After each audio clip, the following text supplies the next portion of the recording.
Hello everyone, my name is Ryan Cam and welcome back to the AFI project. Today we're going to be taking a look at the only sequel on the AFI's Top 100 Movies of All Time list. It's from director Francis Ford Coppola and it is called The Godfather Part 2. This is once again based on the novel written by Mario Puzo, who also co-wrote this movie's script. And this is the sequel to the first Godfather film. If you would like to check that episode out of the AFI project, it will be linked in the eye in the right-hand corner. But for right now, let's dig into The Godfather Part 2. In a similar way to how I talked about Apocalypse Now, I can't talk about just everything that happens on screen without A, going into spoilers, and B, just going in a different order than I usually do.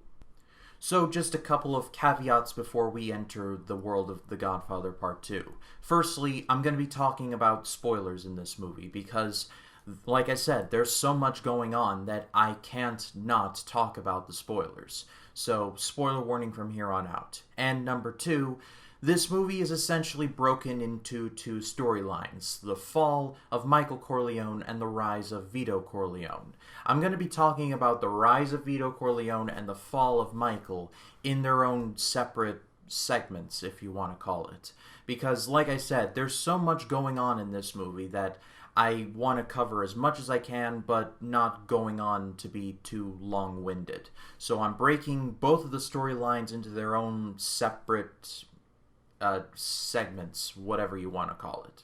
If you don't want to hear any of the spoilers and you want to see the movie for yourself, I do highly recommend that you do so, because The Godfather Part 2 is one of the, if not the greatest sequel ever made.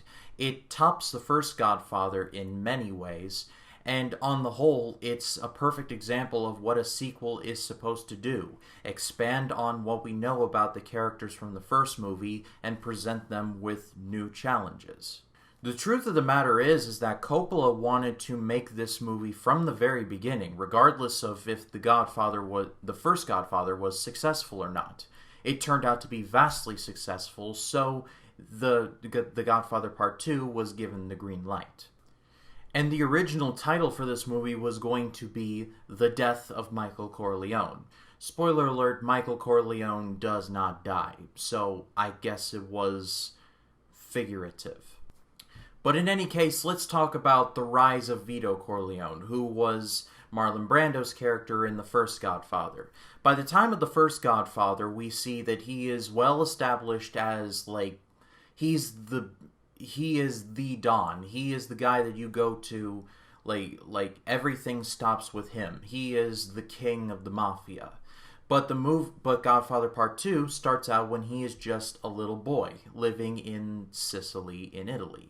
In a great bit of visual storytelling, we see that Vito Corleone was not born into the mob lifestyle. He was molded by it, because if you think that the mafia has control in America in this movie, you should see Italy, because wow, it's not good.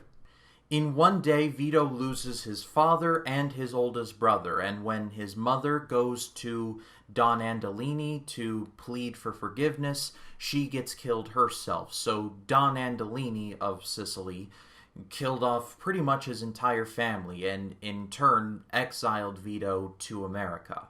Cut to about 20 years later, Vito Corleone has now become a man.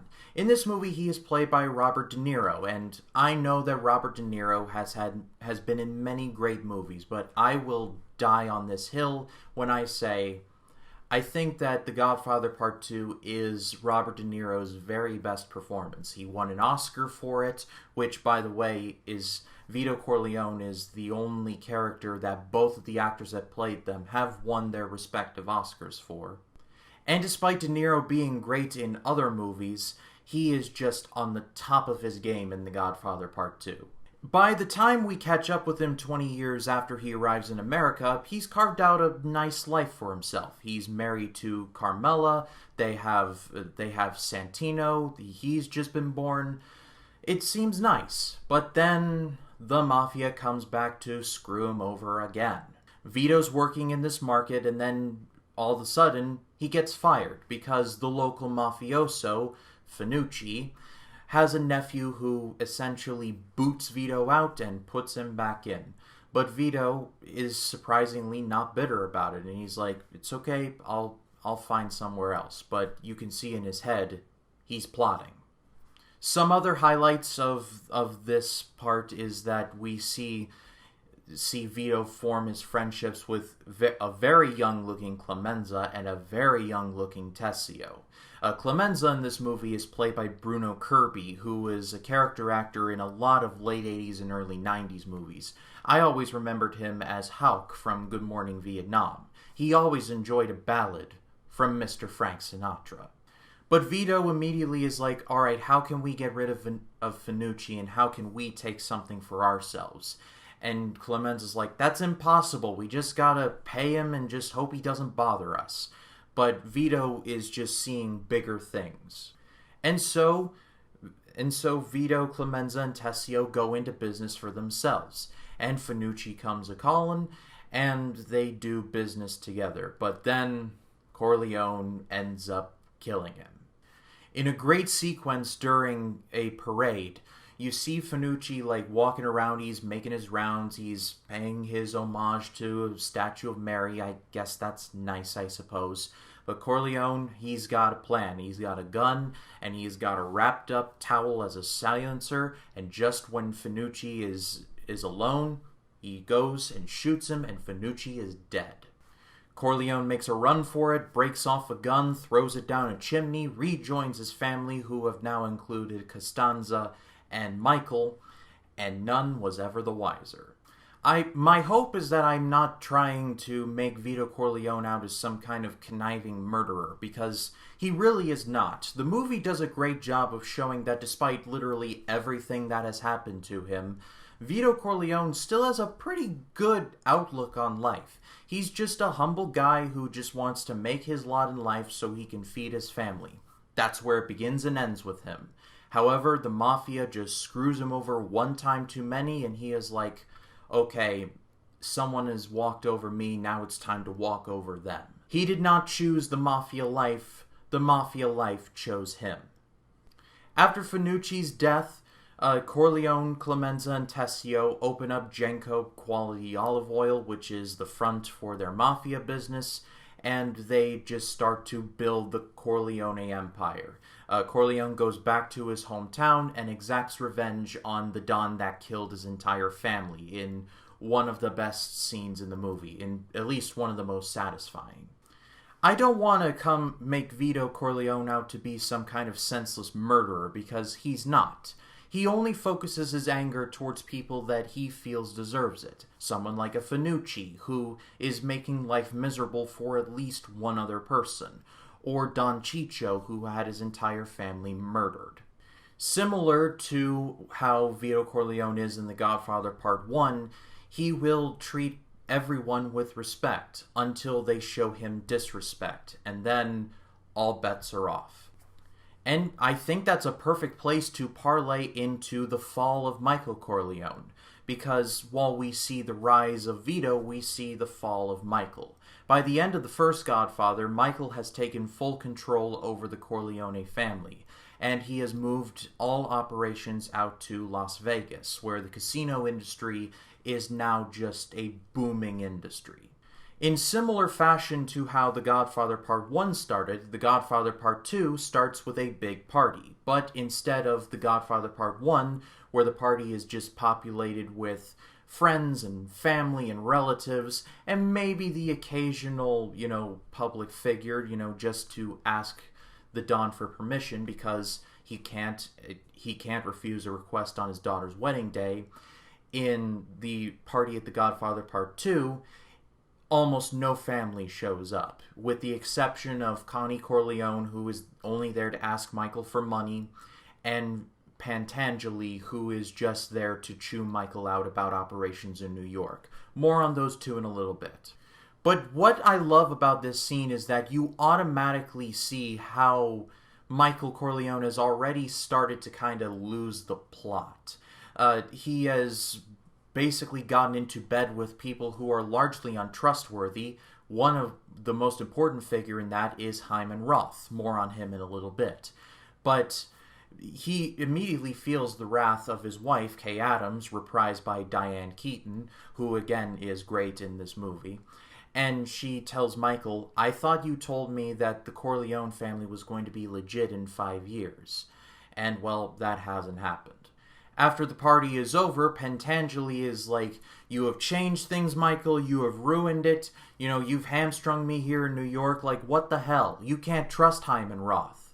And Michael has the response of, I really don't care what you think. I'm going to do what I want, and, that's what we're going to do. He treats everybody like that, and it's a far cry from Vito Corleone, who admittedly did business with a lot of shady people, but knew where to draw the line. Well, Michael doesn't know where to draw the line. A perfect example of how much the Corleone name has lost its respect is when this senator from Nevada just basically walks all over the family and basically says, I'll do business with you, but just know I have no respect for you. After a pretty good comeback where Michael says, here is my offer. Nothing. The senator is just like, oh, who needs you, and storms off. You kind of get the sense of Michael is starting to become a nation of one. He's cutting off his family, not literally, figuratively, and any allies that he does have are fading very fast. And after the party, there is an attempt on Michael's life, and he is not happy about it. He starts to ruffle some trees. Pentangeli says, I didn't do it. Hyman Roth says he didn't do it, but it turns out the guy who called for Michael's life to end was Fredo, the youngest brother. I didn't touch on Fredo in the Godfather Part 1 review because he wasn't in the movie all that much. I thought he acted very well, but at the same time, he wasn't there all that much. But he has a much bigger role in The Godfather Part 2. He tells Michael exactly what everyone else has been telling Michael. You've lost the reason why this family's been successful, and a bunch of other reasons. And he made the deal to kill Michael off because he thought that maybe he could take over the family. In one of the best scenes in the entire movie, Michael and Fredo are in Cuba trying to make a deal with Hyman Roth. And at a New Year's Eve party, when Michael finds out, it's one of the best scenes in cinema history, I will die on that hill. He goes up to Fredo, he hugs him, and he says, I know, Fredo, I know it was you. You broke my heart. You broke my heart. Al Pacino doesn't go full Pacino in this movie, but he does have some hintings of it. And as if that wasn't a problem, the Corleone family is under investigation from the U.S. Senate for being a criminal organization. Well, no duh.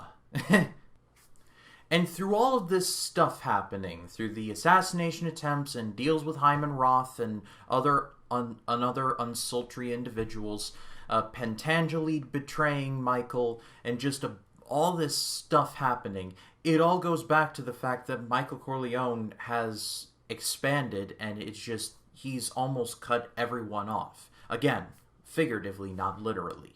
Michael is so power hungry that he essentially loses everything. By trying to keep everything, he loses everything.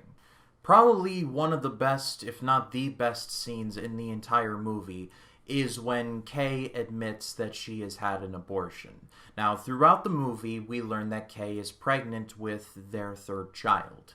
And while Michael is in Cuba doing business, he learns that Kay had a miscarriage. He learns this from Tom Hagen. And Michael's only concern is, was the baby a boy?